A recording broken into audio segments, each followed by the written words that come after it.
Nous poursuivons maintenant notre série de focus sur les programmes des candidats en réponse aux préoccupations majeures des Français. Ce soir, Martine Neck et Georges Binangois étudient leurs propositions en matière de fiscalité. Regardez.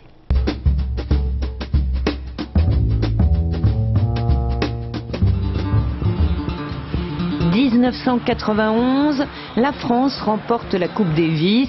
Arnaud Butch est de la partie. Comme les autres, il touchera une belle prime, un bonus qui n'échappe pas au fisc.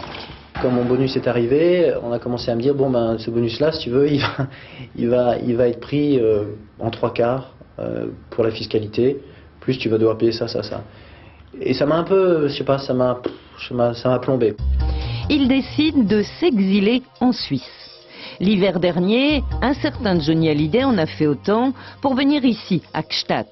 Ce qui a relancé le débat, faut-il ou non baisser les impôts des riches contribuables? Les économistes ne sont pas convaincus. Après tout, si les riches s'en vont, c'est pas forcément une mauvaise nouvelle. Ce qui est très important en revanche, c'est que les activités économiques, celles qui fournissent de l'emploi et des salaires et aussi d'autres types de revenus fiscaux à l'État, se localisent sur le territoire français.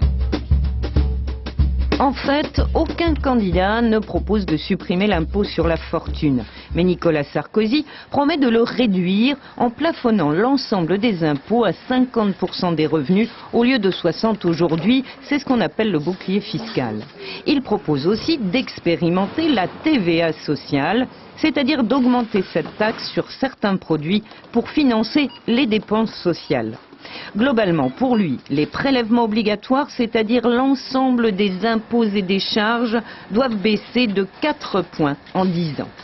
Plus radical, Jean-Marie Le Pen promet de réduire de moitié l'impôt sur le revenu. Quant à François Bayrou, sa priorité est de plafonner les niches fiscales dont bénéficient certains métiers et placements.